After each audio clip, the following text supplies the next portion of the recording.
네, 노노 13번째 강의로 19장에서 21장까지 읽어보겠습니다. 19장입니다.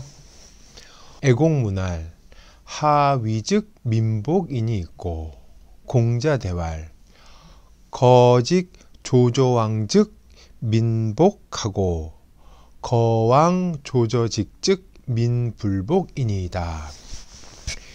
애공이 노나라 애공이죠. 노나라 애공이 물었습니다. 어떻게 하면 백성들이 복종하겠습니까?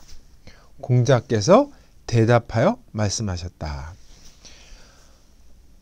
고든 사람을 들어서 고든 사람을 등용해서 많은 삐뚤어진 사람을 제거하면 백성들이 복종할 것입니다.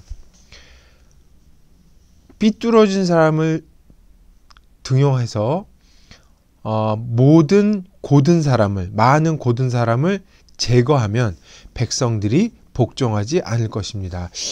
이게 이제 주자 해석이죠. 주자 이렇게 해석한 거죠. 일단은 이 상황을 좀 볼 필요가 있을 겁니다. 이 질문 보기 전에 애공이 등장하죠. 애공이 공자가 말년에 노나라에 들어왔을 때 이 명목적으로 노나라를 다스리던 임금이었죠. 애공이 어렸을 때 노나라에 즉위를 하는데 공자가 그 노나라에 돌아와서 마지막 동안 몇 년 동안 살 때 애공을 이제 만났다는 얘기가 되니까 이게 말년되는 건 확실하죠. 애공 16년에 공자가 세상을 떠납니다. 그러니까 그 이후에도 이제 애공이 제위에 있었으니까 애공이 있을 때 이제 국노, 아까 말씀드렸진 국노로서 노나라에 돌아 대우를 받을 때 불러서 이제 정사에 대해서 물은 거죠. 근데 이게 보면은 고담준론을 하는 것 같잖아요.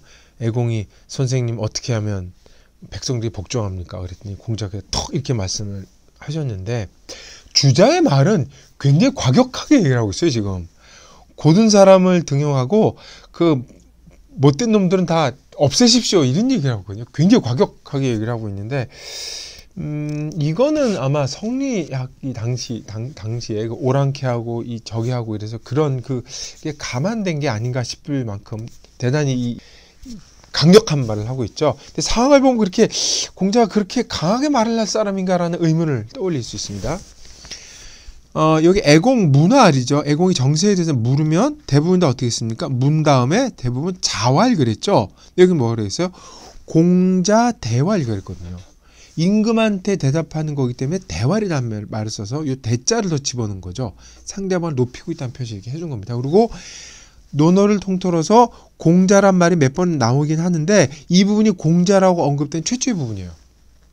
요것도 그러니까 딴 데는 다 자활이라 그랬는데 여기 공자라 그랬단 말이에요. 요것도 편집상에 의도가 들어가 있다고 사람들이 추측을 하는 거죠. 아마 대부분의 의견은 애공 임금이니까 임금 앞에서 공자를 뭐 확실히 드러낼 수밖에 없으니까 공자 썼다 그렇게 얘기를 하지만 여하튼 이전의 편집과는 다른 장에 들어왔다는 걸 알 수가 있죠. 이제 아까 얘기했듯이 거직 조조왕이 지금 해석의 쟁점이죠. 주자는 이 조를 제거하다, 패하다 이런 뜻, 패하다 이런 본 거란 말이에요. 지금 패치하다. 그 제자를 all, every 모든 이렇게 형용사로 본 거죠. 근데 다른 사람들의 의견에 의하면 조를 두다로 본 거예요. 두다. 그리고 저를 일종의 어사로 본 거예요. 어조사. 그래서 지호죠. 지호. 그러니까 이렇게 되는 거예요. 고든 사람을 들어서 삐뚤어진 사람에 두면 이렇게 되는 거죠. 그럼 백성들이 복할 것이고 그 반대일 경우에 불복하지 이렇게 해석된다는 거죠. 그 뒤에 그 안연편에 보면 고든 사람을 들어서 그 삐뚤어진 사람에게 두면 삐뚤어진 사람이 고다질 것입니다라는 문맥이 보이거든요. 왕자가 직할 것이다. 그렇게 보면 이것은 그 공자가 좋은 사람을 들어서 나쁜 사람을 없애라 그런 뜻으로 얘기한 것보다는 나무죠. 나무 쌓기 방법 중에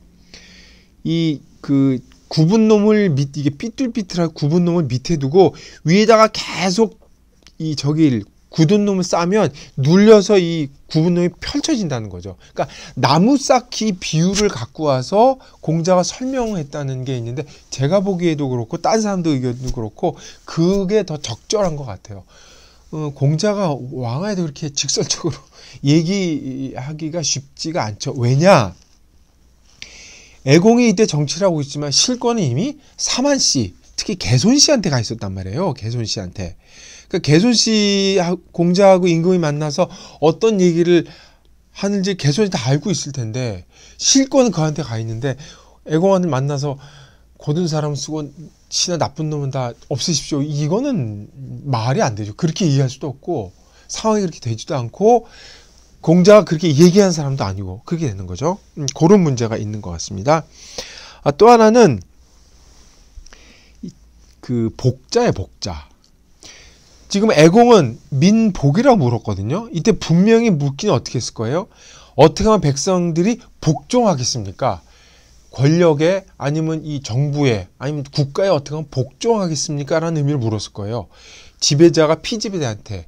근데 공자는 이 복자를 받아서 민복이라고 했단 말이에요. 이때 공자가 애공의 말을 받긴 했지만 복을 복종할 것이라도 쓰기는 쉽지 않았을 거예요.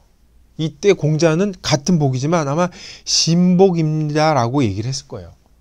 그래야 공자는 백성들의 교화, 백성들을 도덕적으로 이 컬티베이션, 향상시키는데 주안점이 있지, 관권이나 뭐 공권력이나 폭력이나 권력을 백성들 이렇게 무조건 복종하게 숙이게 만드는 게 아니란 말이죠. 이 복자를 어떻게 보냐에 따라서 이 해석도 달라지고 공자의 뉘앙스도 달라질 수가 있다는 것. 요게 그 어떤 글을 읽는 묘미이라고 생각합니다.